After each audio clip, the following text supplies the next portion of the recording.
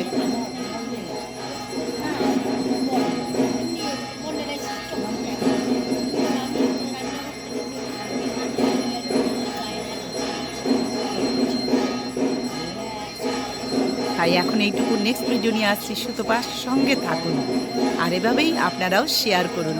নতুন বন্ধু হলে একটু সাবস্ক্রাইব করে দেবেন। জয় মা, জয় মা।